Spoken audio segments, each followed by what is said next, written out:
WDA team, welcome to your instant match reaction live here from Magnetic Island. It's early in the morning here. Got up at about 6 a.m. to watch Plymouth Argyle 2, Watford 2. The game finished about 10 minutes ago. And to be honest with you, I am incredibly frustrated after that. Um, Look, Watford were in complete control, particularly in that first half, that first 20, 25 minutes. Watford really should have killed the game off. We had the chances in the second half to kill the game off, and ultimately we didn't. And Plymouth are a team who they've scored so many late goals this season in the 90th minute plus, and I just felt there was a sense of inevitability to it, to be honest with you, when we didn't take those chances. And on top of that, the player who scored two goals for them, two lovely goals, in fairness to him, was Andre Gray, who obviously was a really divisive figure when he was at Watford, and that just rubs the salt into the wounds. I feel like a lot of Watford fans are going to be angry, frustrated, disappointed after that. Um, and I think this is where context comes into games, because I think a lot of fans would have taken a point before that with our away form and going into a 3 game week. We've got Bristol City at home on Tuesday night or Wednesday night before QPR next week. And, getting a point away from home before those 2 home games where our home form is good, a lot of fans would have taken that, I reckon. But in context, Watford should have been out of sight. We should have been 3-0 up, 4-0 up. And we've only got ourselves to blame, to be honest with you. Credit to Plymouth because, whether they deserved a point, I'm not too sure. But, we did leave the game there for them to go and get a point, and they did, to be fair. Um, Tom Cleverley obviously suspended today, so Damon Lathrope was on the sidelines. Cleverley was obviously feeding messages down, as Sky showed a few times. 2 changes today. Yasser Larousi came back into the side, as well as, God, who was the other change? Musa Sissoko came straight back into the team after his suspension. And it was the perfect start for Watford, really. Vacuum Bio scored one of the strangest goals I've ever seen, to be honest with you. A lovely ball in from Larousi, fizzed right in, a striker's dream, and Bio had to bio it, didn't he? Almost went in off his bum, and it was bizarre, wasn't it? Watford fans, it took about 6 seconds between the ball going in to Watford fans celebrating that goal, um, and I thought we deserved the lead, but at that point we really, we were all over Plymouth, and I don't get, why we didn't just go on and try and kill that game. Because I mean, not that we weren't trying. That's the wrong saying, but we just didn't create anything too clear cut. After that, we were moving the ball into really nice areas, but we just weren't able to kill it off. And I think that's why we're in the position where we are now, where we've ultimately dropped points. Plymouth equalised. There was a lovely goal from Andre Gray, to be fair. The ball came over the top. If you're being really, really harsh, James Morris, a little bit of ball watching there. That's probably being harsh. I saw some fans question Backman. I thought that was really harsh. Gray was able just to volley it across his body into the bottom corner.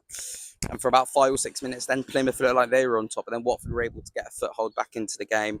And we went 2-1 up just before half time. A lovely ball in from Imran Loser. Clearly worked on the training ground set piece, where Matty Pollock was able to put it back across goal for Ryan Porteous to tap it in.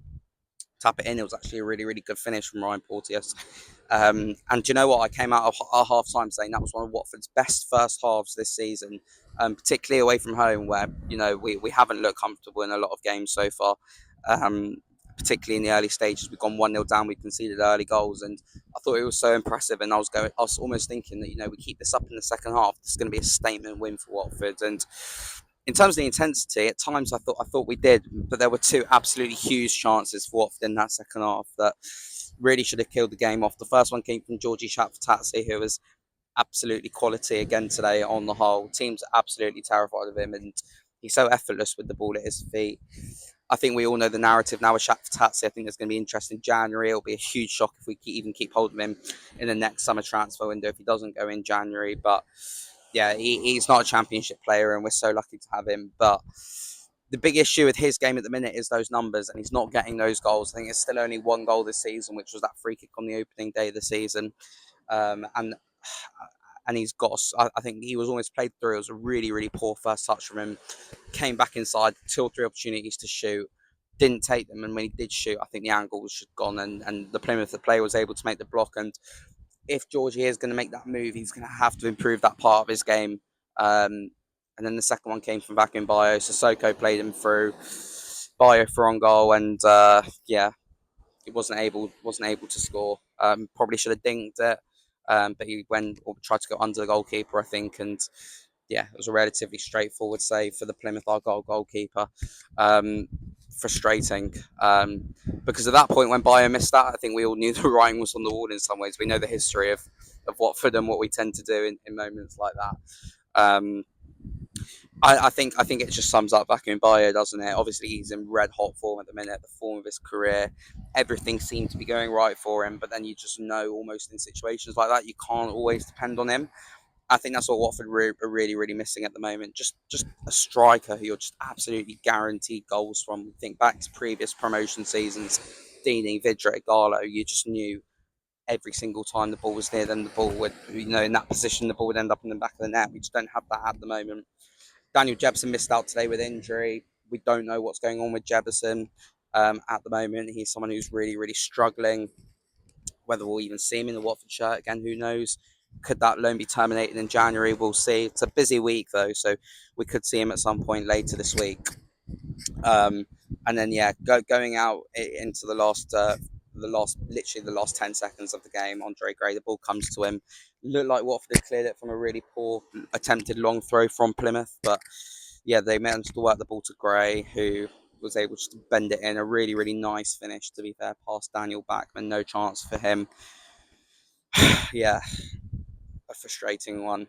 Um, like I said at the start, I think a lot of Watford fans will be just really, really angry with that more than anything else, just because of how big that win would have been if we'd managed to hold on. And the position that would have put Watford in ahead of all the other teams playing this weekend would have been fourth, comfortable in the playoff spots, and ultimately ahead of a really, really busy week. I'm not sure where Watford are now, or if we could lose our playoff spot. I know it's still really, really early in the season, but it's a huge, huge missed opportunity that, and one which will ultimately be lessons learned for the entire team, for Tom Cleverley, for Damon Lathrope, for everyone. The game management, what wasn't great. Um, I still think I've touched on it before. We just should have really gone gung ho for that third goal when Plymouth were on the ropes a bit. But yeah, we move on. Really, really tough game in midweek against Bristol City at home.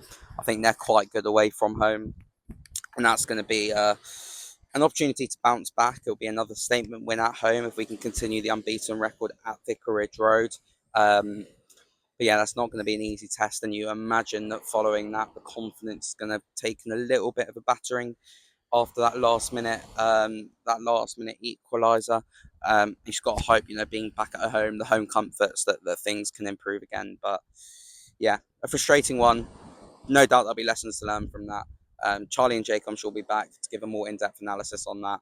But yeah, they're literally my straight instant view 10 minutes after the game has finished. So yeah, make sure to like and subscribe to WD18. Check out Hertfordshire Mind, another £2 donated to them for the 2 goals that Watford scored today.